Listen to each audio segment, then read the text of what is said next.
Hello बेटो, कैसे हो आप लोग? बढ़िया। तो मैं आपका मेंटर, आपके साथ आशुतोष सिंह। नाम तो जानते ही होगे मेरा, नहीं जानते होगे तो जान लोगे, कोई दिक्कत नहीं है। ठीक है, मेरा नाम आशुतोष सिंह है बेटा। और हम आज जो करने वाले हैं वो इलेक्ट्रिसिटी का एक और पार्ट आपके सामने ला रहे हैं। ये क्लास 10th के फिजिक्स का मतलब कि इलेक्ट्रिसिटी चैप्टर का ये टॉपिक है। और मैंने पहले ही बताया है कि मैंने इलेक्ट्रिसिटी चैप्टर को ऐसे डिवाइड कर दिया है कि आपको समझने में कोई भी दिक्कत नहीं होगी। तो चलिए बेटा, हम शुरू करते हैं इलेक्ट्रिक पावर को। तो सबसे पहले शुरुआत करते हैं, व्हाट इज़ इलेक्ट्रिक पावर। तो इलेक्ट्रिक पावर बेटा होता क्या है? तो इलेक्ट्रिक पावर होता है ना कि सबसे पहले इलेक्ट्रिक पावर जाने से पहले बेटा व्हाट इज़ पावर। तो पावर आप सुने होंगे अपने पिछली क्लासेस में, मैं उसको रिवाइज कर देता हूँ, रिकॉल कर देता हूँ कि power is equal to work done per unit time. ठीक है बेटा, ये हमने इससे पहले सुना था, यही चीज़ आपने सुना होगा इससे पहले। अगर मैं बता दूं तो क्लास 9th में एक चैप्टर है फिजिक्स में, वर्क पावर एंड एनर्जी। तो वहाँ से ये फॉर्मूला निकल के आया बेटा इलेक्ट्रिसिटी का। इलेक्ट्रिक पावर में से क्यों मैंने पावर का फॉर्मूला यहाँ पे रिलेट किया है और आपके सामने power is equal to work upon time. तो इसको कहते हैं work done per unit time is called power, यानी कार्य करते हैं जब हम समय के हिसाब से, तो उसे ही कहते हैं हम लोग शक्ति। ठीक है बेटा, क्या कहते हैं? शक्ति। हमको शक्ति हमें देना दाता, वही वाला शक्ति है बेटा, शक्ति कपूर वाला नहीं है। चलिए नेक्स्ट हम लोग बात करें तो power is equal to work upon time हो गया। और इसी से डेफिनेशन बना सकते हैं हम लोग कि work done per unit time is called power. तो ये तक केवल बेटा पावर का डेफिनेशन है। आखिर तब इलेक्ट्रिक पावर क्या होता है? तो थोड़ा सा इसके अंदर वेरिएशन है, हम इसको गौर करेंगे और हम इसको डिराइव करने की यहाँ पे कोशिश करेंगे। आप ध्यान से देखिएगा, अगर कोई दिक्कत होगी तो ज़रूर पूछिएगा हमसे। तो सबसे पहले power is equal to work upon time, और इसका जो SI यूनिट होता है बेटा पावर का, वो होता है वाट। ठीक है, और इसका SI यूनिट अगर नॉर्मल देखा जाए तो ये हो जाएगा जूल पर सेकेंड। तो हमारे पास बेटा दो SI यूनिट हो गए, एक है वाट और एक है जूल पर सेकेंड। तो ये होता गया भैया बेटा पावर का आपका फॉर्मूला, और ये हो गया आपका SI यूनिट। तो थोड़ा सा हम लोग आगे बढ़ते हैं और देखते हैं कि आखिर इलेक्ट्रिक पावर बनेगा कैसे। तो सबसे पहले हमने शुरुआत के टॉपिक्स में, जैसे इलेक्ट्रिसिटी के शुरुआत के जो टॉपिक जिसमें आता है इलेक्ट्रिक पोटेंशियल, तो जब हम इलेक्ट्रिक पोटेंशियल से कुछ जब पॉइंट उठाते हैं वहाँ से, तो हमें एक फॉर्मूला मिलता है बेटा। क्या मिलता है? मिलता है बेटा V is equal to W upon Q, ये फॉर्मूला बनता है।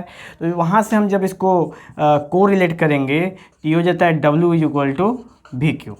ओके बेटा, कोई दिक्कत? और उसके बाद इलेक्ट्रिक पोटेंशियल के बाद हम बढ़ते हैं जब इलेक्ट्रिक करंट पे।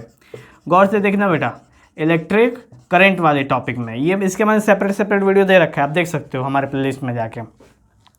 इलेक्ट्रिक करंट आता है तो उसको बोलते हैं I is equal to Q by T. तो यहाँ से बेटा हम Q की वैल्यू निकाल लेते हैं, Q इज इक्वल टू हो जाएगा यहाँ पे IT। ओके, तो Q is equal to IT हो गया, W is equal to VQ हो गया। हम इसको क्रॉस मल्टीप्लाई करेंगे तो ऐसा सीन हमको मिलेगा। ठीक है बेटा, तो ये है हमारा इक्वेशन नंबर 1, इसको कहते हैं इक्वेशन नंबर 2 और इसको कहते हैं इक्वेशन नंबर 3। तो यहाँ से जब हम इसको डेरिवेशन में आगे बढ़ेंगे तो लिखेंगे putting the equation second and third into first. जब बेटा फर्स्ट में पुट करोगे तो क्या होगा? गौर से देखो, P तो वैसे ही रह जाएगा, W के जगह पे आ जाएगा VQ। क्या हो जाएगा बेटा? VQ, और नीचे हो जाएगा T, सेम का सेम, आप देख सकते हो। उसके बाद जब फर्दर इसमें Q की वैल्यू रखोगे बेटा, ये हो जाएगा V और ये हो जाएगा IT अपॉन T। तो ये T से T क्या हो जाएगा बेटा? कट जाएगा, और यहाँ से हमको हमारे पहला फॉर्मूला मिला पावर का, P is equal to V into I, और बेटा इसी को कहते हैं हम लोग इलेक्ट्रिक पावर। समझ में आया बेटा? कोई दिक्कत समझने में? इसको मैं रिवाइज कर देता हूँ फिर से, आपको समझ में आ जाएगा। सबसे पहले पावर में power is equal to work upon time, ये नॉर्मल जो पावर होता है। उसके बाद उसका असाइनमेंट हमने जाना, वाट और जूल सेकेंड। उसके बाद हमने जाना इलेक्ट्रिक उसको डेरिवेशन किया हमने बेटा, क्या किया हमने, फार्मूला को डिराइव किया। ये हमारा फार्मूला है और हमने इसको डिराइव किया, और फार्मूला को डिराइव करने के बाद हमें क्या मिला बेटा, power is equal to potential into current. तो ये है बेटा पावर का पहला फार्मूला। एक बार और बताता हूँ आपको बेटा, पावर के टोटल 3-4 फार्मूले होते हैं, ठीक है, 3-4 फार्मूले हैं पावर के, जिसमें से सबसे पहला पावर का फार्मूला आप यहाँ पे देख सकते हो जो नॉर्मल पावर है। उसके बाद इलेक्ट्रिक पावर में बेटा टोटल 3 फार्मूले हैं, जिसमें से पहला आपके सामने यहाँ पे प्रस्तुत है, ठीक है। अगर आप लोगों ने ये नोट कर लिया हो तो हम इसके सेकेंड और थर्ड फार्मूले को भी जनरेट किया जाए, ठीक है। चलो, तो ऐसा आप पॉज करके इसको नोट कर लेना, क्योंकि बेटा नोट्स में भी काम करेगा और आपको कोई दिक्कत भी नहीं होगा। मुझे लगता है कि कुछ लोगों को ये दिक्कत हो कि आखिर मैंने किया क्या है, यहाँ पे ताल में लिख कर दिया है सब। तो मैं बताता हूँ बेटा, सबसे पहले ये लेंगे हम, उसमें हमने यहाँ पे इलेक्ट्रिक पोटेंशियल के फॉर्मूले से W इक्वल टू VQ लिखा, तो W की जगह VQ लिख दिया हमने, W की जगह पे क्या लिख दिया हमने, VQ, और T वैसे का वैसे छोड़ दिया। उसके बाद नेक्स्ट लाइन में बेटा Q की वैल्यू हमने IT लिख दी, क्योंकि I इक्वल टू Q/T होता है इलेक्ट्रिक करंट के फॉर्मूले से, तो Q इक्वल टू IT लिख दी। और Q का फॉर्मूला मैंने यहाँ पे जो Q था VQ में, उसकी जगह पे हमने IT लिख दी, T से T कट गया, बचा VI, तो हमें मेरा पावर इक्वल टू VI। ठीक है बेटा, समझ में आया। तो इसके बाद अब हम इसके सेकेंड और थर्ड फार्मूले पे गौर करेंगे। ये हो गया फर्स्ट फार्मूला आपके सामने डिराइव।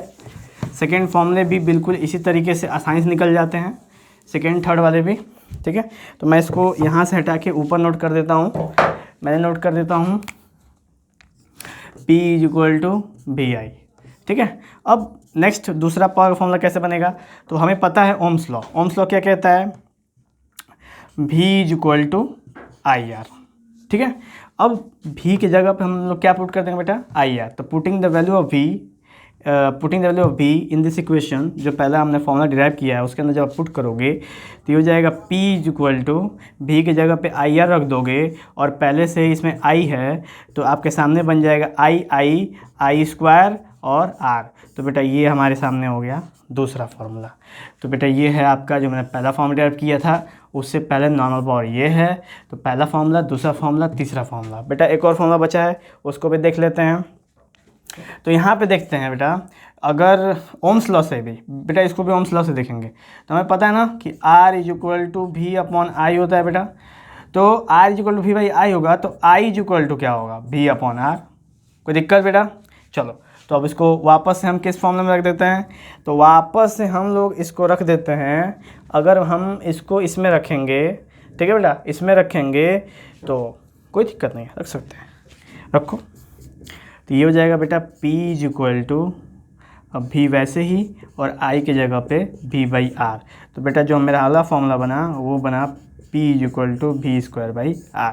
तो बेटा ऐसे करके हमारे पावर के 3 फॉर्मूले यहाँ पे आपके सामने कंप्लीट होते हैं। बेटा इनको निकालना बहुत ज़्यादा कोई दिक्कत की बात नहीं है, बहुत इजी है, कोई दिक्कत नहीं है। और इसके ये जो तीनों चारों फॉर्मूले हैं ना, इसका उपयोग हमेशा बहुत ज़्यादा होता है जब हम इसके न्यूमेरिकल को प्रोसीड करेंगे, ठीक है। क्योंकि न्यूमेरिकल्स इलेक्ट्रिसिटी के अंदर बहुत अच्छे अच्छे न्यूमेरिकल्स प्यारे प्यारे होते हैं, और उन न्यूमेरिकल्स को करने के लिए इन फार्मूलों का याद होना बहुत ही आवश्यक है। और याद होने से ज़्यादा आवश्यक है बेटा समझना, क्योंकि अगर आप समझोगे नहीं कि इसका प्रयोग कैसे करेंगे तो करोगे कैसे, ठीक है। तो हमारे सामने आपको ये 4 फॉर्मूले दिख रहे हैं पावर के, और इधर मैंने ओम्स लॉ का यूज किया है वो भी आपको दिख रहा है, ठीक है। अब मैं इसके कुछ डिपेंडेंसी बता देता हूँ। डिपेंडेंसी का मतलब कुछ क्या, इसके किस किस चीज़ों पे डिपेंड करता है ये फार्मूला। तो बेटा एक चीज़ है, इन सब के अंदर हम क्या निकालने की कोशिश कर रहे हैं, पावर। तो हम देखेंगे पावर का और अदर इलेक्ट्रिकल कंपोनेंट का क्या रिलेशन है। तो जब बेटा पहले फॉर्मूला देखें ना, तो पावर जो है ना वो V के डायरेक्टली प्रोपोर्शनल है और I के डायरेक्टली प्रोपोर्शनल है। दूसरे में देखा था बेटा, तो जो पावर है वो I स्क्वायर के डायरेक्टली प्रोपोर्शनल है और R के डायरेक्टली प्रोपोर्शनल है, ठीक।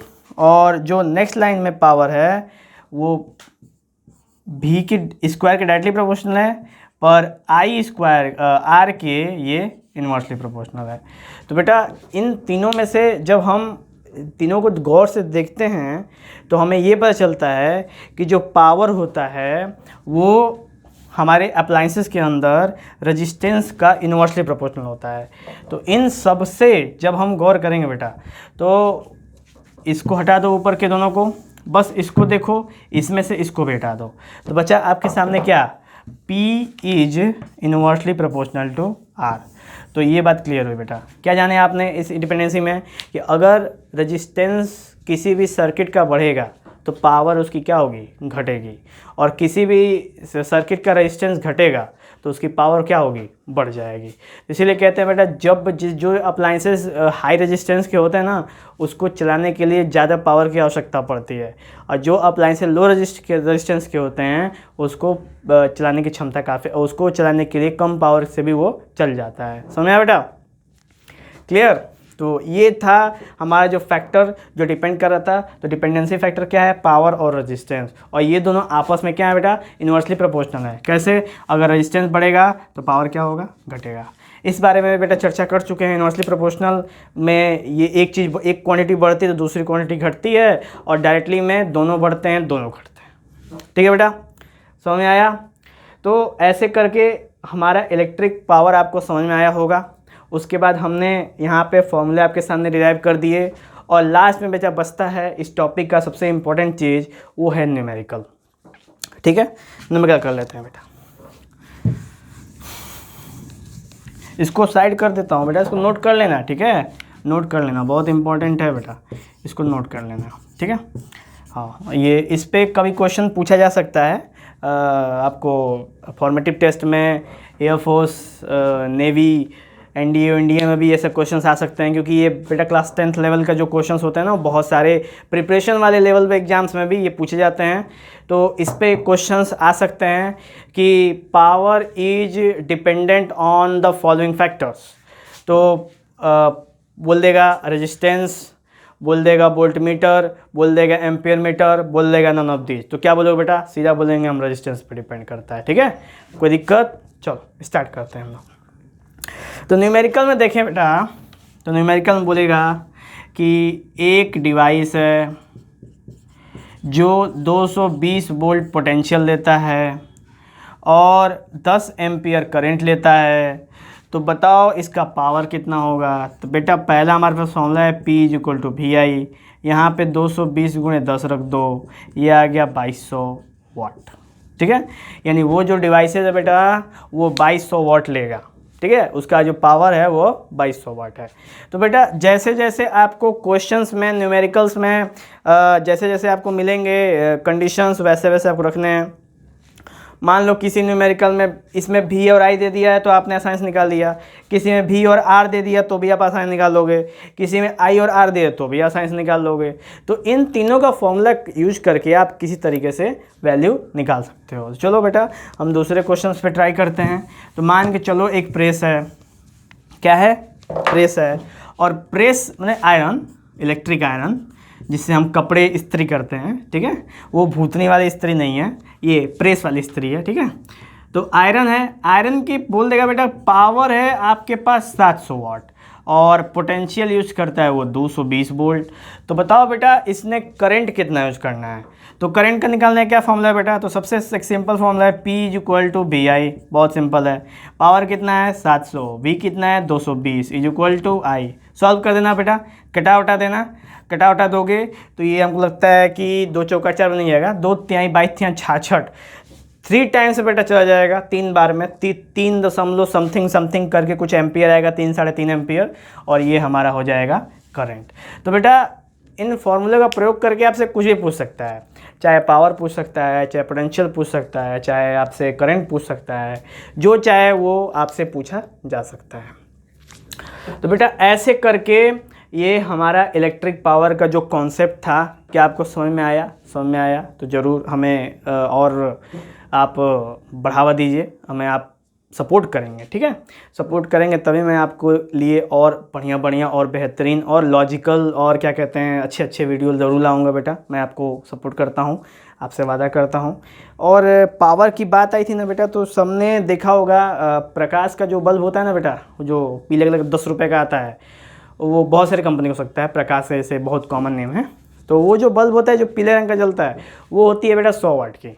ठीक है, तो सोचो कि वो 100 वाट का बल्ब है तो उसका पावर कितना हो, अरे सॉरी पावर तो मैं बता ही रहा हूँ आपको। तो पावर है इसका 100 वाट और आपको पोटेंशियल यूज करता है 220। तो बताओ बेटा, पूछ देगा what is the current use by it.